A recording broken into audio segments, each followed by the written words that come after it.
ఇప్పుడు ఫిస్టులా అంటారు. ఇప్పుడు మోషన్ పోతున్నాం, మొత్తం మూసుకపోయింది. ఇప్పుడు మనం ఈడ నుంచి ఫర్ ఎగ్జాంపుల్ విజయవాడ పోవాలి, ఎల్బీ నగర్ చౌరస్తా మొత్తం బంద్ చేసిరు. ఏం చేయాలి మనం? సైడ్ దారి తీసుకొని ఇంకా ముందుకు పోయి అటు నుంచి మళ్ళీ అవుటర్ రింగ్ రోడ్కి పోతాం. అంటే సైడ్ దారి మనం బైపాస్ అవుతున్నాం.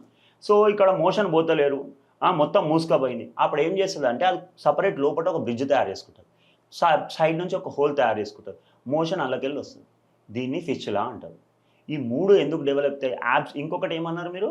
ఈ పైల్స్, ఫిషర్స్, ఫిస్టులా, లోపల పెరియానల్ యాబ్సెస్ అని అన్నారు. యాబ్సెస్ అంటే ఏంది? చీము. ఓకే, చీము ఎందుకు డెవలప్ అవుతుంది? ఈ ఇన్ఫెక్షన్ ఇవన్నీ అయినప్పుడు ఆటోమేటిక్గా లోపల చీము కూడా డెవలప్ అవుతుంది. అర్థమైందా? సో ఇవన్నీ కాకుండా ఉండాలి అని అంటే ఫస్ట్ మలబద్ధకం సమస్య తగ్గించుకోవాలి. మలబద్ధకం సమస్య, కాన్స్టిపేషన్ ఎందుకు ఎక్కువవుతుంది అంటే మళ్ళీ దానికి స్ట్రెస్ కారణం.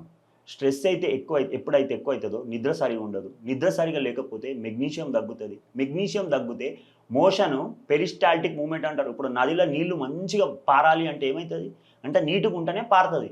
మధ్యలో చెత్త, చెదారము, నీళ్ళ బాటిళ్ళు అన్నీ వేసి పెడితే పారుతుందా? సో మనం అడ్డమైన చెత్త తింటే మోషన్ పెరిస్టాల్టిక్ మూమెంట్స్ అనేవి జరగవు. సో జరగకపోతే ఏమవుతుంది? గట్టిగా అయిపోతుంది. గట్టిగా అయిపోతే కాన్స్టిపేషన్ డెవలప్ అవుతుంది. కాన్స్టిపేషన్ డెవలప్ అయితే ఈ రోగాలు అన్నీ వస్తాయి.